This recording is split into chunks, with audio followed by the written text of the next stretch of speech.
Thank you, Professor Habib Khondokar. And it was really good to hear that how sociology can, in this COVID situation, pandemic, how we as a sociologist can also think about sociology and the role and bringing back to the theories what we had learned from our earlier classical sociologists. You mentioned about the classical heritage, August Comte, and mentioned few of them.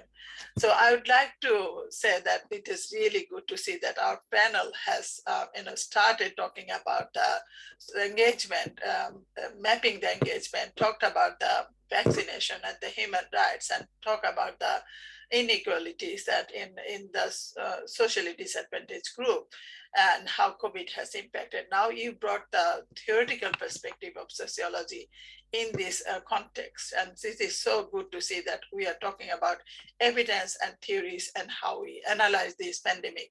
This is really great to see that all this, putting this together, this session is quite, nicely covered all aspects, almost all aspects of the sociology.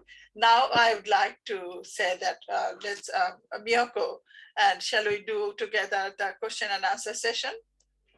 Let's see how many questions have we received for this session, and then we have few minutes for that, and then sorry, then we'll go to the reactors and hear from them about their reaction to the papers. Let's do the question and answer session for a few minutes. Thank you, Zakia.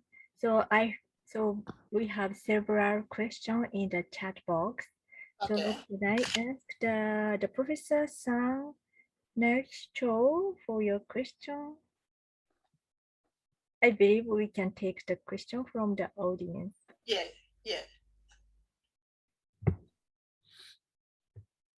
I think I can see one question from the audience. Sung Nam Cho talks about the to Zaki and other presenters. I would like to hear more of impact of COVID-19 on mental well-being and psychology of people in general. Yes, definitely, it has a huge impact on people, particularly those with children and those elderly and those with some physical health problems. They are experiencing more psychological distress compared to any other group. So we have certain groups who are already vulnerable, and this situation has made them more worse. And in general, everybody is experiencing like long period of lockdown in Australia. We can see that people are now experiencing different health issues like anxiety, sleeping disorder, psychological distress, all of this. But I do not have exact evidence on giving you exact numbers, but these figures are coming and we know that this is happening. There are many articles that are talking about that. So yes, definitely it is happening, and it has a huge impact on psychological distress and mental well-being among all people, but certain groups are more likely to be impacted more. Those who have already the disability, already health problems, already they are distressed, already they have domestic violence issues, already there, it is aggravated, this situation. Professor Zakia, I think Songnam Cho is raising her hand. Okay, I cannot see the raising hand. Yeah. Okay, you want to say, Namcha, please, if you want to say something, Nami, please. yeah. Okay. Well, I was not allowed to unmute until now, so I just, I mean, I cannot show my face either. But okay. I have some questions, and I mean, all of your presentation were all excellent, and I've been learned a lot. And I mean, Zakia, you also mentioned something about the mental well-being of the people after, as an impact of COVID. Yeah. I'm just wondering, wondering what kind of, government policy or strategy to handle this mental well-being of this, impact of COVID, and especially the impact on the family relations. And since, we cannot allow to see the family if you are impacted in the, COVID situation. So I like to talk I like to hear more about the mental well-being of the, the impact of the COVID on this mental well-being of each country's cases, how they handle or what kind of strategy each country has. That's my question to you. Thank you Thank very you. much. Thank you very much. And I will not be able to talk about all countries, but I can say something about from Australia that some of these things probably is applicable to other places as well. Like if we see that those who have got psychological problems, mental health issues, they are already using the services. And then the current COVID situation, lockdown situation, they are not seeing the professionals face to face, but there is a telemedicine, telehealth, that sort of supports are there. And people are encouraged to, share using the networking and social media that to overcome this. And many groups formed during this COVID situation to be engaged. And from the government side, we see that government initiatives are to support people who are at risk. And there is an online support system. Even those who cannot go for for example, one example I can give you that exercise, physiotherapy appointment. If they cannot go, there is an online physiotherapy support is there. Similarly, we see that mental health situation, people, there are different organizations and they are the one who are providing services online. You don't have to go physically. And that way it is helping. The other thing is about the growing number of people are experiencing this, which is true. And we all acknowledge that. And loss of job, social isolation, and all these factors are contributing to these mental health issues. But government initiatives are also to address those who are at risk and who already have this problem. They already have the mental health problem. They are the kind of different professionals. They are they're getting more supports in that sense. I hope I could answer your question. Sakya, kindly, be careful with your movement because they get recorded and it detracts from you what you're speaking. Thank you. Okay, thank you. Thank you very much, Zakia, for your answer. And thank you very much, Professor Son Nam Cho, for the excellent question. So I'd like to ask Professor Imtiaz and Professor Habib about the situation in your country. And to the end, I would like to introduce about the Japanese situation. So Professor Imtiaz, please. Thank you very much. Well, I have to say that I am not, I'm not a sociologist to begin with. I'm an IR person, international relations, and not a health person also. But I understand, any crisis will have mental issues. It's not abnormal. In fact, it would be abnormal not to have any mental crisis. But I think it's too early to come to conclusions as to how we would like to contain them, because humans have this enormous capacity to innovate. And I've seen with my, the experience that I had, not only this crisis, we had equally a big crisis back in 71 when we had a genocide. And as a student, for class 9 student or a child, I saw how humans have the capacity to face crisis. And that, I think, gives us hope. So my take on the whole pandemic experience, as I always say to my students, that my education has always been 1971 and not the classical schools or the boardrooms. I got more educated from my experience back in 71, leaving my parents and going to India and sleeping on the pavement. That's the kind of education. So pandemic is also something that you get an extraordinary education. So I have two straight comments as to what will happen, or how the post-pandemic situation would be. I see Professor Khandokar has pointed about the sociology to be the all-encompassing kind of a discipline. My take on the issue of disciplines is, I think we will see changes, and I use the word, I think we're moving to an era of post-discipline, not multidiscipline, not interdiscipline. We are moving into an era of post-discipline. We are going beyond disciplines. And I think this particular platform also shows myself being an international relations person, joining with the sociologists in a, what you call, in a slot on health, tells you that health is no longer an issue of public health. It's not only public health. It's as important for IR people when it comes to vaccine diplomacy and vaccine nationalism. That's where we work very closely. Even now, as you know, we are having a serious situation on the issue of vaccine nationalism. So what we will see is a post-discipline era. This is one take. The second one is we are going to go beyond the traditional classroom. The classroom that came, it doesn't have a long history in any way. A room where you have classes. I think we are moving into D-class space, where classroom or D-class space would involve the students and faculty members from Philippines, from Nigeria, from Bangladesh, and maybe UAE, all together in a classroom.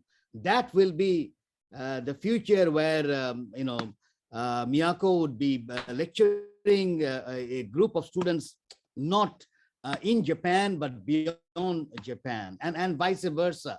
This is going to happen. And what will happen with this? The students don't have to literally physically move to another country to get the best education, or to get an education. Best is a always a problematic term, but to have an education. So we are moving in a direction where the faculty member, even within the country, if I speak in my university, that lecture, because of the technology, can be heard, and because of this whole experience that we have, can be heard in some remote areas in Bangladesh, which has already been the case. So you're not going to see these universities that came in 19th or 20th century having kind of a structure.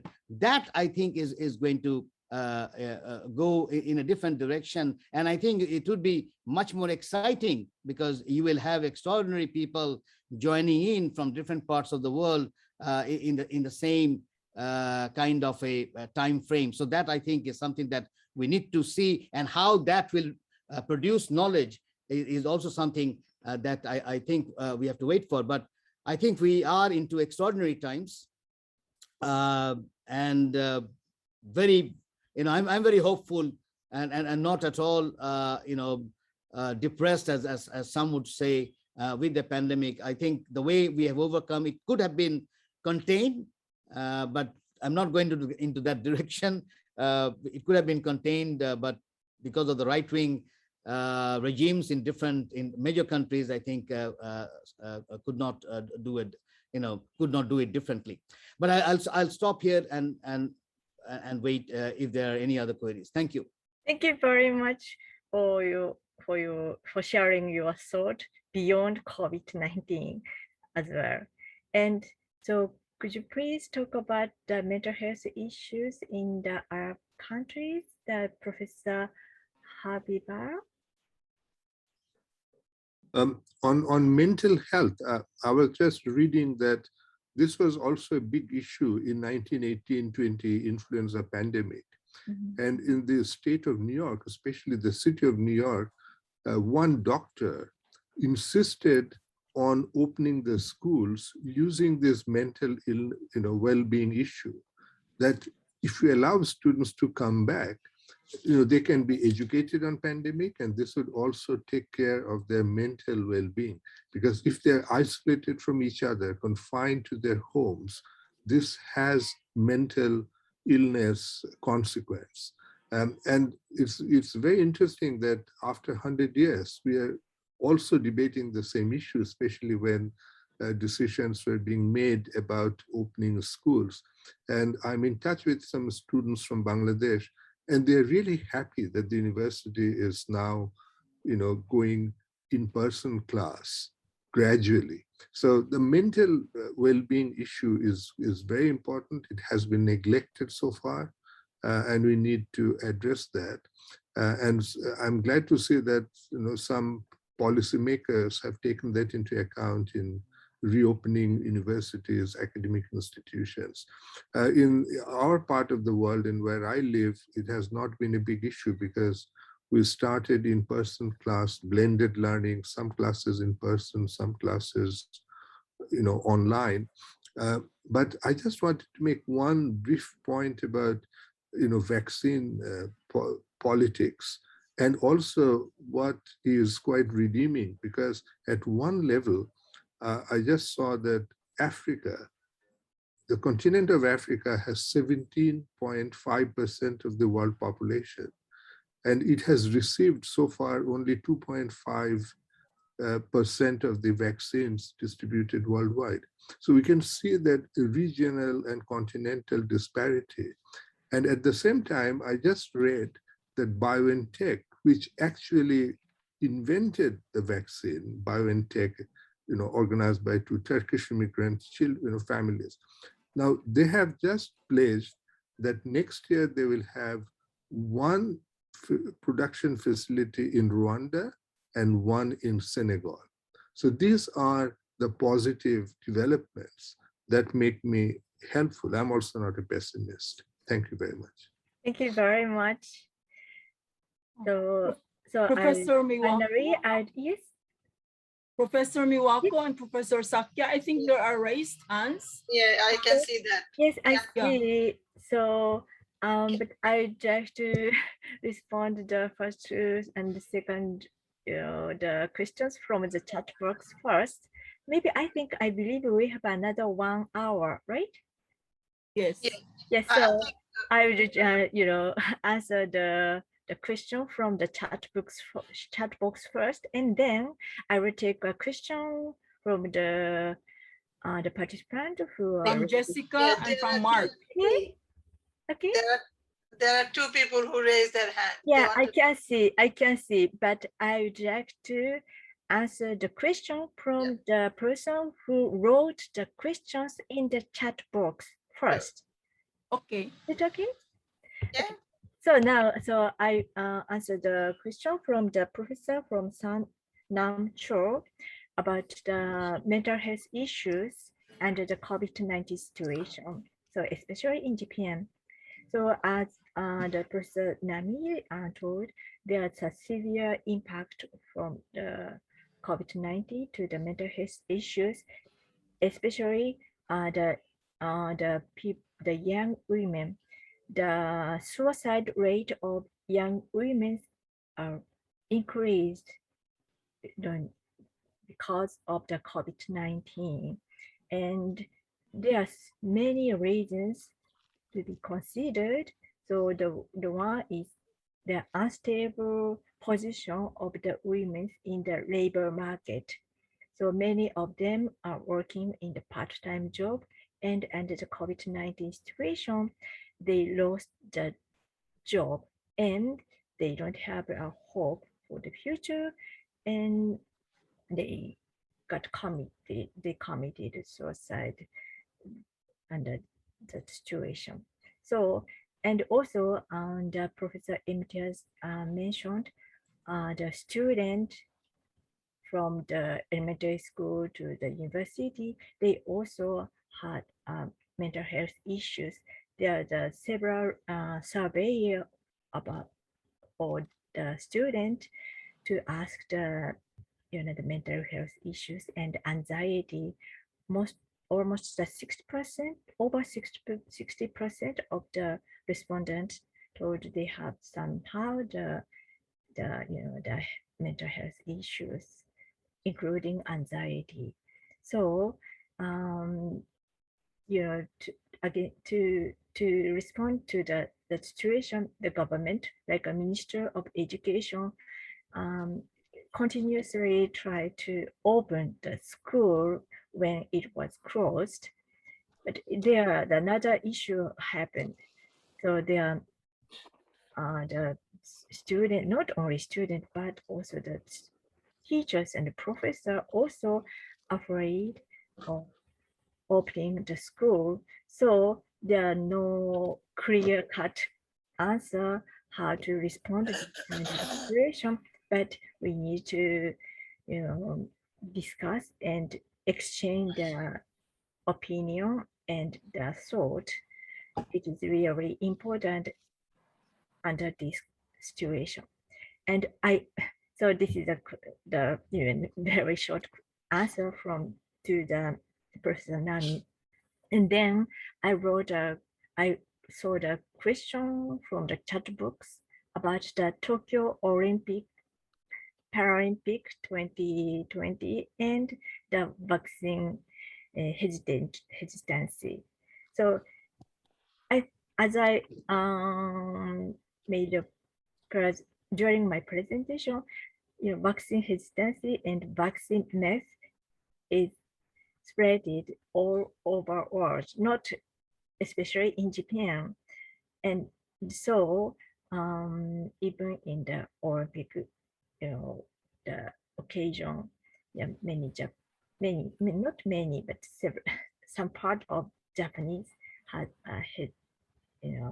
hesitate to get vaccination. So the answer is not especially in Japan, but this kind of phenomena is happen in many countries. So now I think I answered a question from a chat box. So I'll take a question. There's another one. Director, yes. There are two people who raised their hand. Jessica? No, Professor Miwako. Yes. There's another question from Hadassah Espiridion. He said, when thinking positively, COVID-19 pandemic will end, how will sociologists in collaboration with other sectors be able to avoid future pandemics from happening? Thank you. It's a wonderful question. So maybe I will ask the presenters. So first, Professor Imutiaz and Zakia, Professor Zakia and the Professor Habdai. So the Professor Imutiaz, please. I have to hear the question again. Please go ahead. Please. The question from Hadassah Espiridion to everyone. When thinking positively of COVID-19 pandemic, will it end? And how will sociologists in collaboration with the other sectors be able to avoid future pandemics from happening? I think Professor Habib talked about this, Professor Miwako.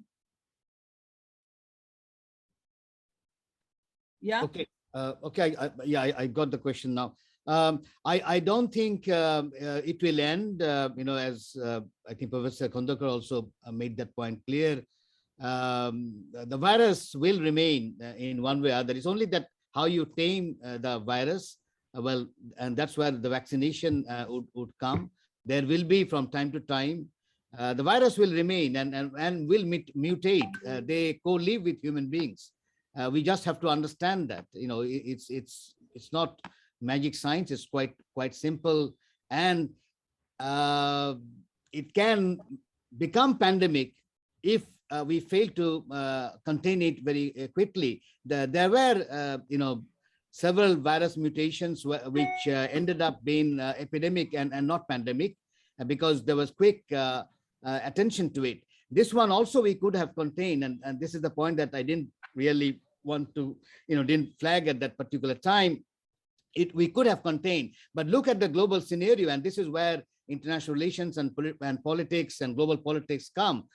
We had right-wing governments in all the major countries, whether USA, then of course in UK, in India, in Brazil, even in Japan, and all of them were very insular. Look at the United States. You had Donald Trump, in the early 2020, when WHO was raising the red flag, if the international body got together, they could have kept it as epidemic, not necessarily it would have turned into pandemic. But somehow you had a president in the United States who did not believe in the whole vaccine thing. In the virus thing. He thought it was a hoax. India is the same situation. We have a very insular prime minister, and same in Brazil, and of course also in UK. So I think the point is here, it's important for human beings to understand that if you want to get serious on health issues, you need kind of regimes which will do it. Public health has been in a very miserable shape.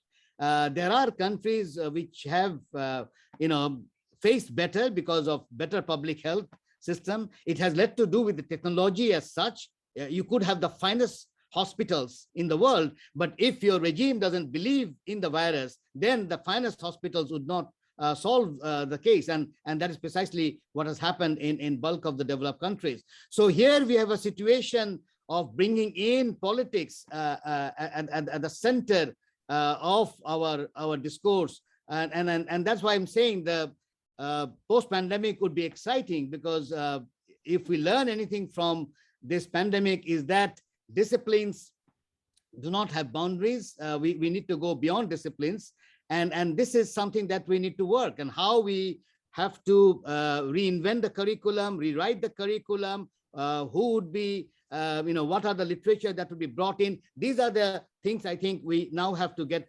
busy with. So I see an exciting time coming in the future. Thank you very much. So yeah, I totally agree with you. So next, so Professor Zakia, please. Yeah, just thank you so much. I think this is a really important point that you have made, like how we can think about avoid the future pandemic and what sociologists can collaborate and do. I think looking into the pandemic, the lesson that we have learned, it's really important that it is not only for avoiding this sort of pandemic, it's avoiding any infectious health problems, any infectious disease, because we are experiencing pandemic. This COVID has gone extremely difficult, but we are experiencing infectious disease every now and then. And these practices, that hand washing, keeping hygiene, avoid facing any other people, sneezing etiquette, so many things that we have learned and that can be applied to our daily life, then we can avoid other infectious diseases as well. So this sort of behavioral change, when you look at this, how we can modify, and in the curriculum, in the education, if we can include those, that these are the modification, behavior modification we can use and we can implement in our daily life, there is many ways we can avoid this sort of situation. And this infection do not have to be a pandemic. If we can address this, if we can look at that way. So as a sociologist, we love doing research, we love doing, collecting evidence, and evidence is the best way of suggesting what we should do, what we should not do. Because you and me, we can discuss so many things, but our evidence is the one that can help us to guide other people. Like, these are the research findings, these are what people are thinking, this is what their thoughts, let's put this together and make a policy. Like, this policy is education, health prevention, health promotion. So these are the things that we need to incorporate in our education, in our policy, health policy, as well as daily behavioral sort of things, behavioral change, behavior modification. So I think we can work together and bring these issues and put this together. And it's a global issue, and it should be a global initiative that we can talk about, that how behavioral change can be modified and can be implemented to avoid any infectious disease, not only COVID, any infectious disease. This is what I think. Thank you, Zakia. So now the Professor Habib, please. Yeah, I just wanted to add to the behavioral approach that Professor Zakia is suggesting to that institutional approach, because one of the things that came out very clearly in this pandemic, that politics trumped pandemic. Politics got the upper hand because very few people in the West know and recognize that China shared the genomic sequence of this pandemic within weeks, within less than a week's time after they found out about the pandemic. And they have been blaming China for stonewalling and so on. But they don't realize that they shared the genomic sequence with the Western colleagues, and that's how we finally got a vaccine. The second issue that, funding has been withdrawn. Defunding has been a big problem in public health issues. Under Donald Trump, the CDC, American CDC, Center for Disease Control, had an affiliate, an expert working with Chinese CDC. And that expert was withdrawn on budgetary issues. It's unbelievable. It's simply unbelievable that these things were done. Now, what we need is massive injection of funding to build a robust global public health institution, which we do not have. World Health Organization is not the same as Global Public Health Initiative. We do not have that. And what I found remarkable through my research, that both China and Korea has more hospital beds per capita than USA. So, I mean, this is really mind-boggling that rich countries, very advanced countries, have withdrawn funding, public funding from health services. So American public health is a scandal, and the crisis has revealed that. And globally, we are really at an infancy in terms of tackling the crisis. But at the same time, because of the sharing of information, of the genomic structure of the pandemic and so on, we had like 254 million cases, and we had almost 30 million recoveries. And the death figure, 5.1 million so far, which is an underestimate because experts tell us it's 15 million. Even if we take 15 million, it's nowhere near the percentage of casualties in 1918 pandemic, and the historic pandemics were absolutely mind-boggling. Half the population in Europe died in the 14th century pandemic. So we have made progress, science has made progress, but at the same time, we have stumbling blocks, and the blocks are mostly political.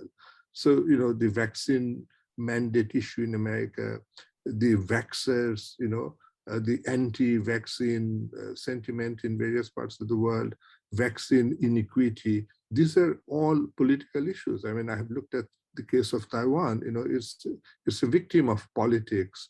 Otherwise, they started so well, and then, their response failed in terms of vaccine. So there's so many issues that we can post-mortem right now as social scientists, as sociologists, where all these fields can collaborate with each other and redefine our field as public sociology, that sociologists need to talk to policymakers, need to put pressure on politicians to release funding for research, funding for public health, funding for well-being issues in a very comprehensive sense. And climate issue is a burning issue right now, and we're neglecting it because at the end of the day, the pandemic is a problem of environmental disorder, that we came so close to human being, the animal world. And this pandemic, this virus is a zoonotic virus. And this sort of zoonotic virus will endanger in the future. So we may see a transition right now that the COVID-19 pandemic is becoming an endemic that we have to live with. But we cannot rule out future incidents, future outbreak of more deadlier pandemics if we do not take care of our environment. That's all I want to say. Thank you. Thank you very much, Professor Harris.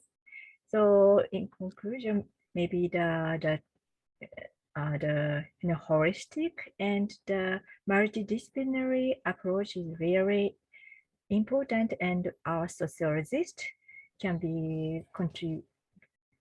contribute for the this kind of the manner for the future issues. So now I'd like to take the question from the Professor Jessica Doctor and Mark Picheri. So please talk about your question. Thank you very much, Dr. Guaco.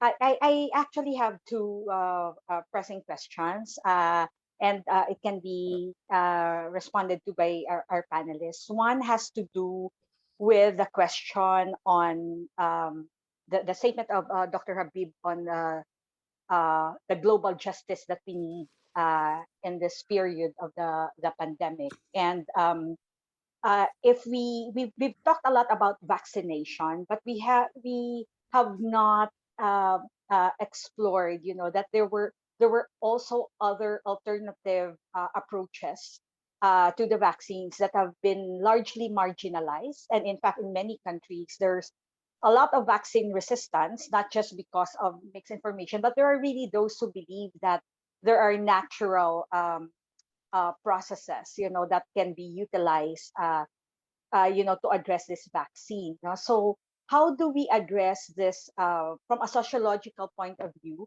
How do we address the issues of marginalization that fed into decision making on how we deal with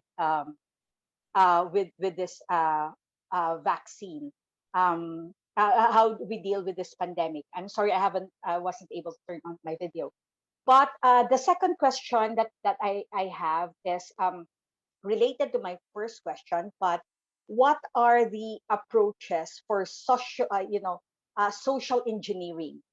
If you were to choose, in this period of pandemic, what will be the first, or what would be the first strategy that you would want to advocate for in terms of social reengineering, so that we do not facilitate rapid processes of transmission, but we also do not sacrifice, the need of people to be in touch with each other socially, physically, beyond cyberspace, because it's not really for people in the West. It might be very acceptable, but for countries like ours, for instance, that really like to be close to family members, friends, how do we give a balance to that? What strategy do you think will be most useful? Thank you. I'm Thank you sorry very for much. yeah. Okay, thank Thank you for your questions. So I'll take another question from the Professor Mark Richie too. So could you please share your question? Okay. Hello, good morning to all. Yeah. There was a mention of politics. So my questions are about political institutions or governance institutions. Okay, so the question is, how do you think the pandemic will affect the nature of institutions of governance? Will it strengthen states than international organizations? Will international organizations be at mercy of states, right, or sovereigns? Will it tighten or liberalize processes in the future? And how will such dynamics impact social movements and civil society? Could you give examples of possibilities based in your context? Thank you. Thank you Professor very much for your Miwako. question. Yes, Zakia, what?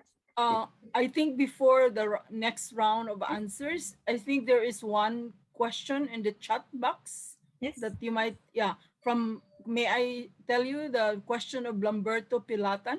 Yes, please. He said, "Good morning, ma'am. Professor said it's okay, Sakya and Ma'am Miwako.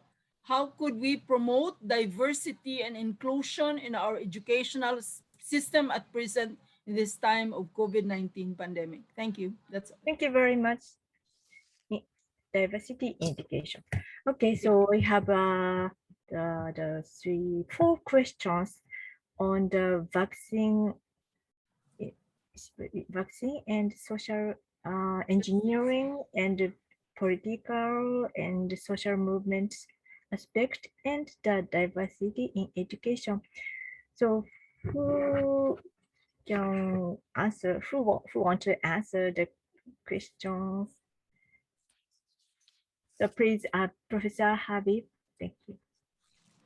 No, sorry, I'm jumping into this because the issue of governance and the civil society issue are very, very important, as raised by Mark Ritchie.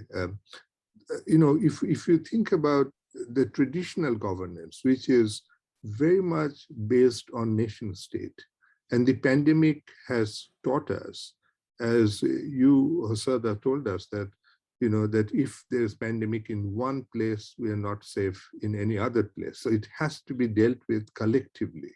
So what we need is collective governance. That governance is too important to be left alone with the national elites.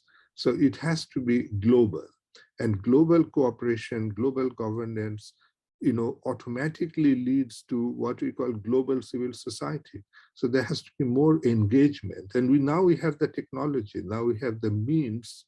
What all we need is the will to use that means to foster that kind of global solidarity across national boundaries, solidarity among scientists, solidarity among sociologists, solidarity among public sociologists, public intellectuals, to put pressure on the government.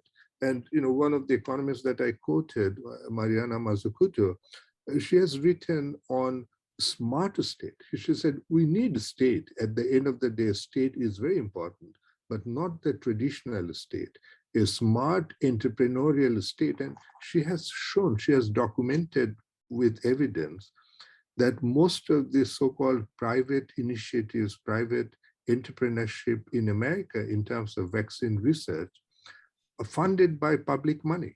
So state has a role, government has a role in taking ownership of this of these vaccines and ensure that they're distributed worldwide as soon as possible, because they funded the research.